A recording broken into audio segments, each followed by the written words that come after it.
Ayan, so ito na ang itsura ngayon sa paligid ng Divisoria Mall. Ito yung MD Santos Street. Actually, ilang oras pa lang pala.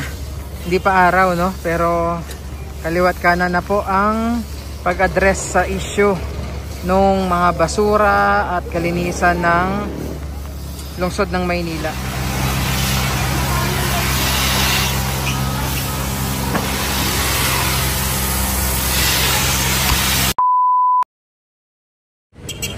So 2:30 PM, andito tayo sa 1 Luna Street. Ayan. Today is Monday, June 30, 2025 at yung bumungad sa atin dito, oh. Ayan, kung napanood nyo yung live ni Yorme kanina, yun na po yun kung bakit lately ang daming kalat dito sa Divisoria na hindi po na hakot. Isa na ito. Pero yung kahabaan doon sa may Recto Street, no, CM Recto Avenue, malinis na. Yung dito sa ibang area ng Divisoria, gaya dito sa may 1 Luna, oh.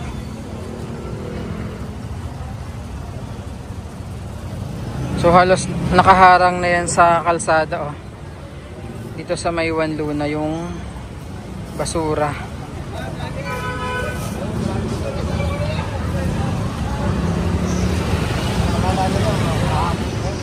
So kanina po pagdating natin dito, actually dito tayo bumaba sa mismong pwesto na to, and yun nga, pagbaba natin ang sumalubong sa atin itong kabundok na basura, and almost half na yung nahahakot ng truck ngayong hapon ng Lunes.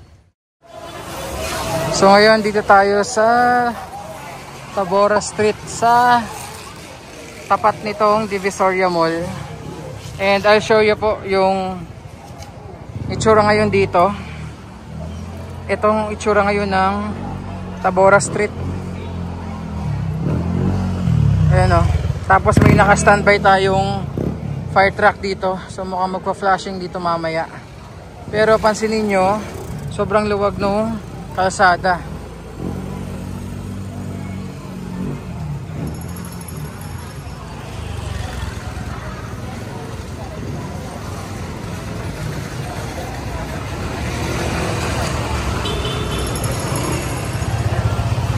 Tapos dito naman, yan.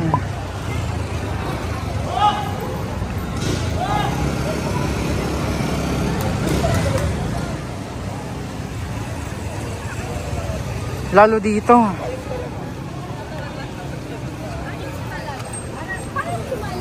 Grabe, tingnan nyo po. Nakakapanibago yung itsura, no, dito sa may Tabora. So this section, ayan. Tapos dito rin.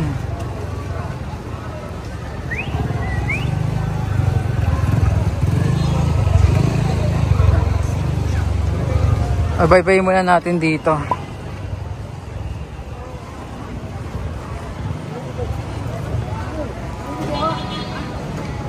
Ayan, oh, nakakapanibago yung paligid ng Divisoria Mall. Kasi dati ang daming obstructions talaga dito. Pero today,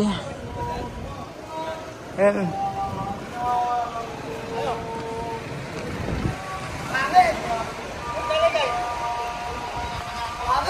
Ay.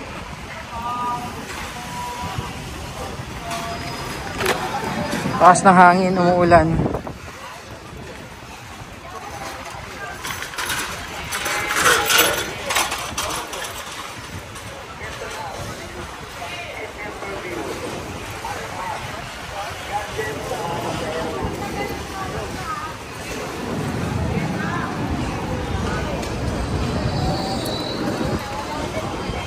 Sobrang luwag yung Divisoria Mall.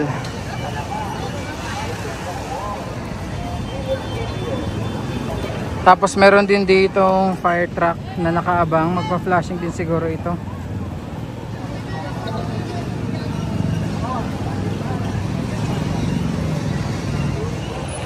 Ayan, so ito na ang itsura ngayon sa paligid ng Divisoria Mall. Ito yung MD Santos Street. Ayan. And as you can see, tingnan nyo po. So abangan natin yung gagawing flashing operation dito. Ayan na yung fire truck. Ayan, tingnan nyo po. Sobrang luwag ng kalsada. Tapos andito na yung fire truck para mag-flashing.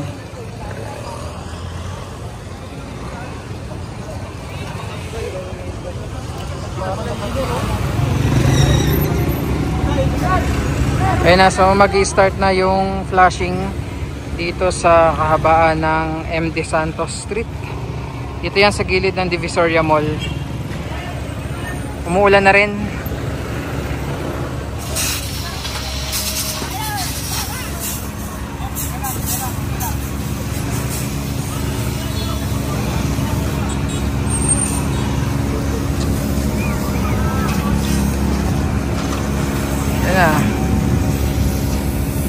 So umpisa na ng flashing operation dito. Ay, nakita nyo naman kung gaano kaluwag yung kahabaan ng kalsada na to. Hanggang doon yan sa may Juan Luna.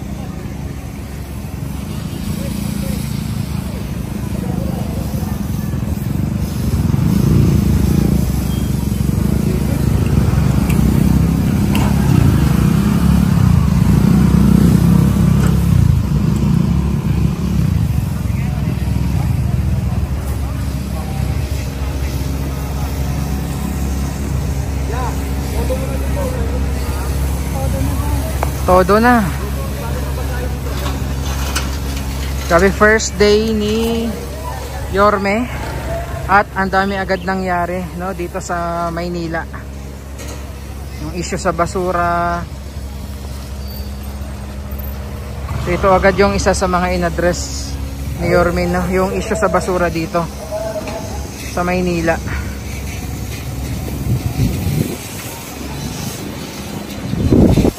Tapos, syempre, yung kalinisan.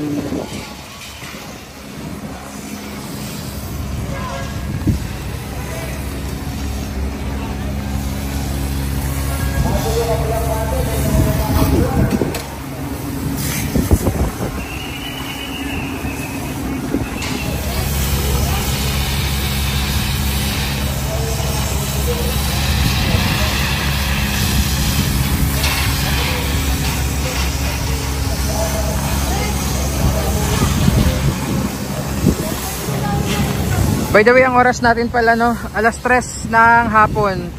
Actually, tuloy-tuloy kabilaan. Merong nagaganap na clearing doon sa may road 10. Tapos, dito naman, clean up operation, flashing operation sa paligid po ng Divisoria.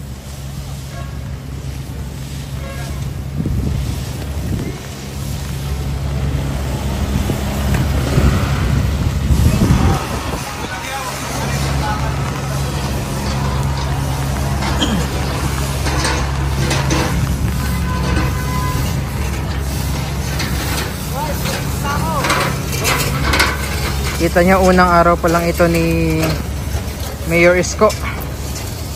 Actually, ilang oras pa lang pala. Hindi pa araw, no? Pero kaliwat kanan na po ang pag-address sa issue nung mga basura at kalinisan ng lungsod ng Maynila. Ay, kita nyo naman yan. Kaliwat kanan yung paliguan dito, no? Kanina may natapos na sila dito na street. There, nice again there.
pati yung mga nakaparadang motor at e-trike nalinisan din.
Grabe, unang araw ni Yorme, no? Kaliwat kanan yung clean up operation, clearing operation, and flushing operation.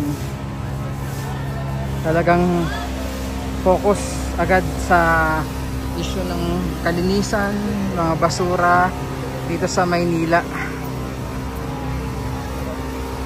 Especially nga, isa sa mga inuna yung dito sa Divisoria.